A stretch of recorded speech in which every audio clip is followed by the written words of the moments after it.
नमस्कार, मैं श्यामगिरी। आप देख रहे हैं टीएफडी इंडिया न्यूज 24। टीएफडी इंडिया न्यूज 24 में आप सभी दर्शकों का स्वागत है। बिहार में सम्राट चौधरी सीएम बन गए, कार्यभार भी उन्होंने संभाल लिया। अब बिहार के अंदर सम्राट चौधरी के साथ साथ विजय चौधरी और विजेंद्र यादव ने भी कार्यभार संभाल लिया। अच्छी बात है, नई सरकार बन गई। मंत्रिमंडल का विस्तार अभी नहीं होगा, 3 लोगों में विभाग सारे बांट दिए जाएंगे। लेकिन नीतीश कुमार आखिरकार बिहार को टाटा बाय बाय करके दिल्ली पहुंच ही गए। अब दिल्ली में झंडा गाड़ेंगे। लेकिन नीतीश कुमार का राज्यसभा सांसद बनना और पहले ही दिन से विशेष सत्र का आगाज होना 16, 17, 18 एक बहुत बड़ी चुनौती उनके लिए होने वाला है, क्योंकि इस विशेष सत्र में 3 विधेयक, 3 दिन और 3 विधेयक सरकार लेकर के आई हुई है। बहुत एक साजिश के तहत भारतीय जनता पार्टी ने अपना गुड़ा भाग लगाया है, लेकिन वह गुड़ा भाग कितना काम करेगा यह तो वक्त बताएगा। लेकिन इंडिया गठबंधन ने बड़ी तैयारी भी की है। अब ऐसे में नीतीश और नायडू के लिए भी चुनौती होगा। हालांकि कल चंद्रबाबू नायडू ने हर किसी को खत लिखा सीएम को कि महिला बिल पर साथ दे। विपक्ष का जवाब आया कि महिला आरक्षण पर हम साथ हैं, लेकिन डिलिमिटेशन पर हम साथ नहीं हैं।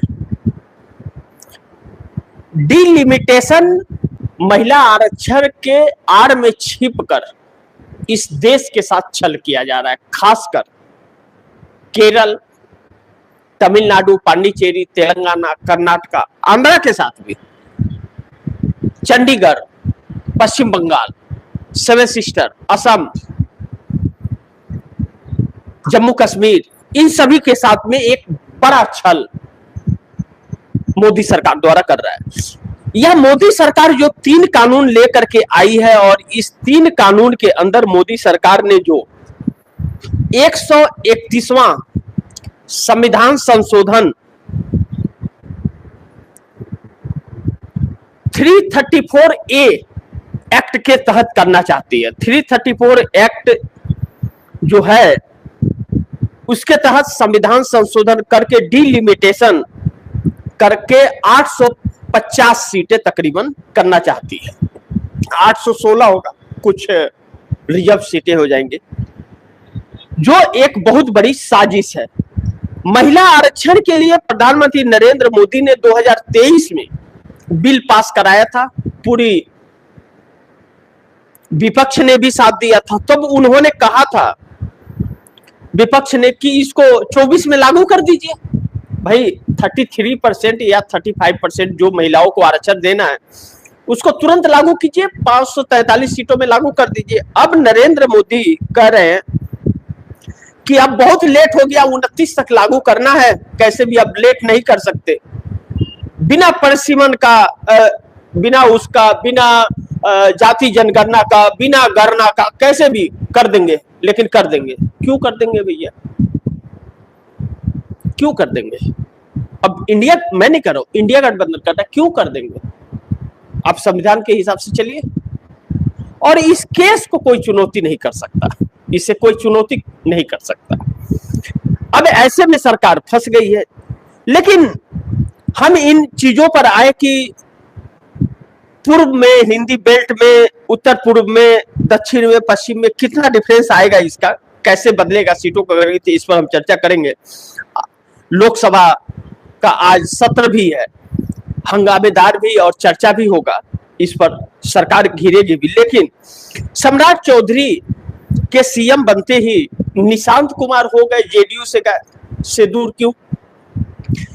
निशांत कुमार नजर नहीं आ रहे, और निशांत कुमार एक सवाल बन गए हैं, क्योंकि उनके बयान दिल को छूने वाले भी रहे। लेकिन सम्राट चौधरी के सीएम बनने से भाजपा भी खुश नहीं है और दिल्ली में बैठे भाजपा के नेता भी खुश नहीं है। यानी कि इससे यह पता चल रहा है कि नीतीश कुमार का दबदबा बिहार में अभी कायम है। सत्ता का बागडोर पूरी तरह से नीतीश कुमार ने भाजपा के हाथ में दिया नहीं है, क्योंकि सम्राट चौधरी को भारतीय जनता पार्टी के अंदर भी खुशी नहीं है, कोई जश्न नहीं है, और केंद्र से भी कोई नहीं किया पटना, और ना तो इसकी चर्चा चल रही है। यानी कि सम्राट चौधरी से खुश नहीं है, लेकिन बनाना पड़ा नीतीश कुमार के दबाव में। जबकि जेडीयू नाखुश है, निशांत कुमार खुद नीतीश कुमार के बेटे ही नाखुश है। अब सम्राट चौधरी को सीएम बना करके नीतीश कुमार ने बिहार छोड़ दिया, तो क्या जेडीयू बचेगी या टूट जाएगी? क्योंकि सम्राट चौधरी को कब तक बनाए रखेगी भारतीय जनता पार्टी, इस बात की गारंटी नहीं है। जब नाखुश वाली हिसाब किताब है तो कुछ नहीं। और दूसरी चीज, सम्राट चौधरी के लिए चुनौतियां बड़ी हैं बिहार के अंदर। अभी मार्च महीना का, जैसा कल के प्रोग्राम में मैंने आप दर्शकों को बताया था, मार्च महीने का सैलरी और वेतन और पेंशन दोनों नहीं मिला है किसी को। ना तो कर्मचारियों को सैलरी मिला है, अधिकारियों को सैलरी मिला है, ना पुलिस बल को मिला है, ना ही विधायकों को मिला है, और अप्रैल महीना खत्म होने जा रहा है। ऐसे में 2 महीने की सैलरी बिहार के अंदर जब ओवरलोड में आ जाएगी और रनिंग महीना रहेगा, ऐसे में सम्राट चौधरी के लिए बड़ी भारी मुसीबत हो सकती है। और हर महीना 23,000 करोड़ रुपया तकरीबन, रोज का 63 करोड़ रुपया ब्याज भरना है, जो लोन कर्ज बिहार के ऊपर है। तो सम्राट चौधरी के सामने तो बहुत बड़ी चुनौती आकर के खड़ी हो गई, कैसे इसका सामना करेंगे। लेकिन सभी ज्यादातर मंत्रालय सम्राट चौधरी ने अपने पास रखा है, अकेले पूरे बिहार को संभालेंगे इस वक्त। अब बिहार पश्चिम बंगाल चुनाव तक तो उनको संभालना है, उसके बाद ही जब 4 मई को रिजल्ट आएगा 5 राज्यों का, 4 राज्य एक केंद्र शासित प्रदेश का, तब सब कुछ होगा। अभी मोदी जी तो बिजी है लोगों को गुमराह करने में। अब ऐसे में इंडिया गठबंधन ने अपने 250 सांसदों की ताकत संसद में दिखा रही है मोदी को। अब जब विशेष सत्र शुरू है, तो मैं पहले आप दर्शकों को बताऊं कि इस विशेष सत्र में जब महिला आरक्षण के नाम पर डिलिमिटेशन का तैयारी है सरकार को, तो यह इसका विरोध क्यों हो रहा है, यह पहले सोचिए आप लोग। कैसे बदलेगा सीटों का गणित में अगर आप दर्शकों को बताऊं तो पूर्व में सीटों में वृद्धि 48.7% है। बहुत ध्यान से इसे समझिएगा, 48.7% है। 543 सीटें अभी लोकसभा की है, इसमें 14.4% है, 14.4% की है। और 850 सीटें जब हो जाएगी तो स्थिति 14.4 से 13.7 पर आ जाएगी, यानी कि उसका 1% कम हो जाएगा। पूरब में कौन आ रहा है आपका? 7 सिस्टर, आसाम, ये सब आ रहे हैं, अरुणाचल, नागालैंड, मणिपुर, ये सब आ जाएंगे। हिंदी बेल्ट में इस वक्त सीटों की वृद्धि 76.8% होने वाली है। अभी कितनी है? 543 सीटों में स्थिति है 38.1%। 850 जब होगा तो 38% से 43.1% पे चला जाएगा, यानी कि बढ़ जाएगा इसका। और उत्तर पूर्व में 33.3%, 4.4% अभी है। और जब डिलिमिटेशन होगा तो 3.8% रह जाएगा, यानी कि कम हो जाएगा। उत्तर गैर हिंदी अभी स्थिति 4.4% है, 4.5% होगा, 58.3% सीटों में वृद्धि होगी। दक्षिण में साउथ क्यों परेशान है? अभी 4.4% है, 33.3% सीटों में वृद्धि होगी, 24.3% इस वक्त है, और डिलिमिटेशन होने के बाद 20.7% आ जाएगा, यानी कि 4% घट जाएगा साउथ का। पश्चिम में 14.3% है, 14.4% हो जाएगा डिलिमिटेशन के बाद। यानी कि हिंदी बेल्ट जहां भारतीय जनता पार्टी का जनाधार है, जैसे गुजरात, जैसे महाराष्ट्र, जैसे मध्य प्रदेश, जैसे उत्तर प्रदेश, जैसे बिहार, यहां पर ज्यादा जनाधार है, तो यहां पर 38% से 43% हो जाएगा।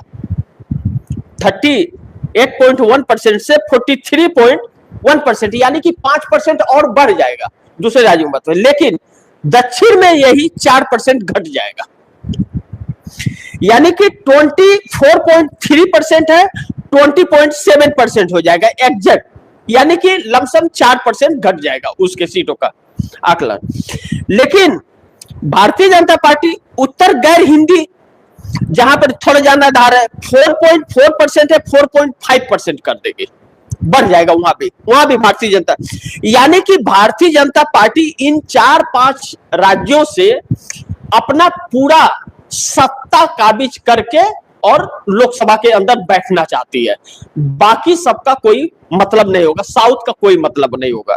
इस देश की जीडीपी के अंदर 63% तकरीबन साउथ मदद करता है, साउथ पैसे देता है, लेकिन सीटें हिंदी बेल्ट की बढ़ेगी, इस बात का पेच है। लेकिन चंद्रबाबू नायडू इस बिल के साथ हैं सरकार के। आप दर्शक यह ध्यान में रखिए, चंद्रबाबू नायडू साथ में है, नीतीश कुमार भी इस बिल के साथ है। यानी कि मोदी के साथ जो 293 एनडीए की है, वह पूरी 293 है। एक भी दल, नीतीश या नायडू, कोई भी दूर नहीं हो रहा है। नरेंद्र मोदी को फुल समर्थन इसमें कर रहा है। अब इसमें चंद्रबाबू नायडू आंध्र प्रदेश के हैं, साउथ के हैं, दक्षिण से। अब दक्षिण के पांडिचेरी, तमिलनाडु, केरल, कर्नाटका, तेलंगाना सब विरोध में है, क्योंकि सीटें कम हो रही है। आंध्रा की भी सीटें कम हो रही है। अब चंद्रबाबू नायडू उसके बावजूद बिल का समर्थन कर रहे हैं। यानी कि वक्फ बोर्ड में जैसे मुस्लिम समुदाय को कहा कि हम आपके साथ हैं, सरकार को समर्थन नहीं देंगे, और बाद में लेन देन की व्यवस्था हुई या क्या हुआ, सरकार के साथ खड़े हो गए। इस बार शुरू से ही सरकार के साथ खड़े हो गए हैं, इस बार शुरू से ही, यानी कि शुरू में ही बार्गेनिंग हो गई है या नहीं हुई है, यह देखना बड़ी बात है। लेकिन सरकार के साथ हैं, यानी कि पूरा एनडीए एक साथ है। लेकिन एनडीए के एक साथ होने से बिल पास नहीं हो पाएगा और संविधान संशोधन भी नहीं कर पाएंगे। इसके लिए इन्हें 2/3 बहुमत की जरूरत पड़ेगी, यानी कि 365 सीटें तकरीबन इन्हें जरूरत पड़ेगी। मैंने 2024 चुनाव के वक्त आप दर्शकों को एक कार्यक्रम किया था, मैंने दिखाया था, बताया था कि 450 पार का नारा क्यों लग रहा है। भारतीय जनता पार्टी क्यों कह रही है कि भाजपा 375, 370 के पार और एनडीए 450 के पार कह रही थी ना। क्यों कह रही थी? या 400 के, इसलिए कह रही थी कि इसे संविधान बदलने के लिए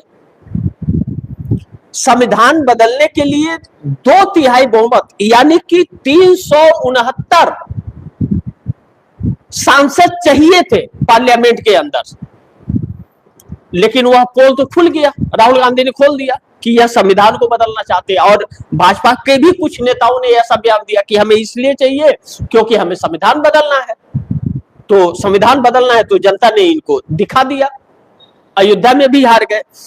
अब इन सभी परिस्थितियों के बीच आ गया मूल मुद्दा कि इन्हें अब इस देश में अगर कब्जा करना है, डिलिमिटेशन करना है, और संविधान का इनको संविधान के अंदर 131वां संशोधन 334A के तहत अगर करना है, तो इन्हें 365 सांसदों की जरूरत पड़ेगी, जो एनडीए के पास नहीं है। विपक्ष को घेरने की कोशिश भारतीय जनता पार्टी ने यानी कि मोदी ने ऐसे किया कि महिला आरक्षण के नाम पर घेर देंगे कि देखो ये महिला विरोधी हैं। तो राहुल गांधी ने भी वीडियो जारी किया और स्टालिन ने भी वीडियो जारी किया। लाखों की संख्या में लोगों ने देखा भी है और देख भी रहे हैं। आप दर्शक भी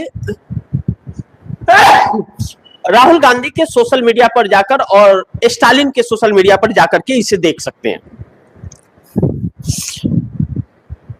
सोनिया गांधी ने भी द हिंदू में लेख लिखा और इंडिया गठबंधन की तरफ से कहा गया कि हमने, और कांग्रेस ने कहा कि हमने आपको महिला आरक्षण बिल पर समर्थन दिया अपना।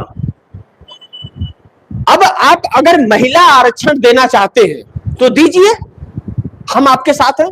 35% देना चाहते हैं आप दीजिए महिला आरक्षण को, हम आपके साथ हैं। एक लाइन का संविधान संशोधन लेकर के आइए सिर्फ महिला आरक्षण के लिए। विपक्ष इंडिया गठबंधन का कहना है कि हम आपके साथ हैं, हम आपको समर्थन देंगे सरकार को एकजुट होकर के। 543 पूरे आएंगे समर्थन आपको। आप एक लाइन का संविधान संशोधन लाइए सिर्फ महिला आरक्षण के लिए, या महिला आरक्षण के साथ डिलिमिटेशन कैसे,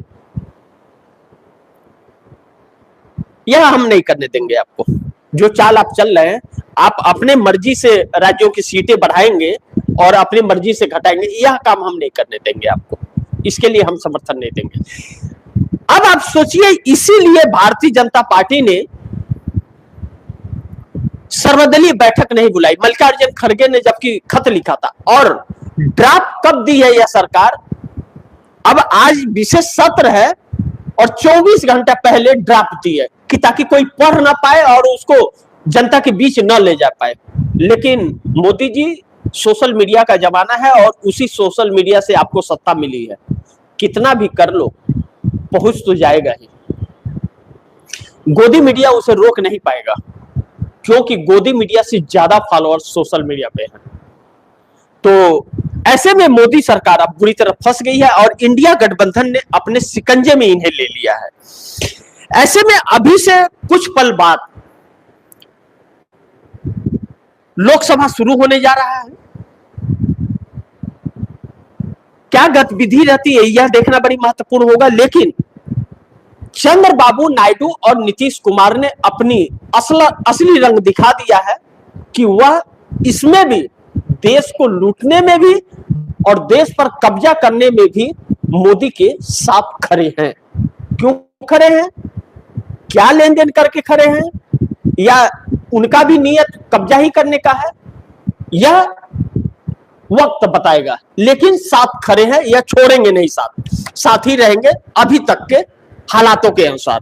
अब लोकसभा की कार्रवाई अभी से कुछ पल बाद जब शुरू होगी तो क्या होगा, अब दर्शकों के सामने वह खबर लेकर के मैं आऊंगा। लेकिन इंडिया गठबंधन के 250 सांसदों की ताकत संसद के अंदर दिख रही है और जिससे मोदी सरकार घबरा रही है। उनका जो मकसद था, सपना था, वह टूट रहा है देश पर कब्जा करने का। महिला आरक्षण पर नहीं, महिला आरक्षण पर तो साथ है, पूरा महिला आरक्षण आप बिल लाइए, आपका स्वागत है। एक लाइन में लाइए, महिला आरक्षण के लिए संशोधन लाइए, हम आपको देंगे, आप दीजिए। लेकिन आप धोखा देंगे, महिला आरक्षण के नाम पर पीछे छिप कर कुछ और करेंगे, वह नहीं करने देंगे, जिससे अब सरकार के संकट बढ़ रहे हैं। देखना महत्वपूर्ण होगा कि लोकसभा में अब आज की कार्रवाई में क्या होता है। जो भी होगा खबरें आप दर्शकों तक लेकर के आते रहूंगा। तो आप दर्शकों की क्या राय है, क्या सुझाव है, कमेंट बॉक्स में जरूर दीजिएगा। इस खबर को ज्यादा से ज्यादा शेयर कीजिए, अपने दोस्तों को भी कहिए आगे शेयर करें। आपने टीएफडी इंडिया न्यूज़ 24 को सब्सक्राइब नहीं किया, सब्सक्राइब कर लीजिए, अपने दोस्तों को भी कहिएगा सब्सक्राइब करें। मिलते हैं अगली खबर के साथ, तब तक के लिए नमस्कार।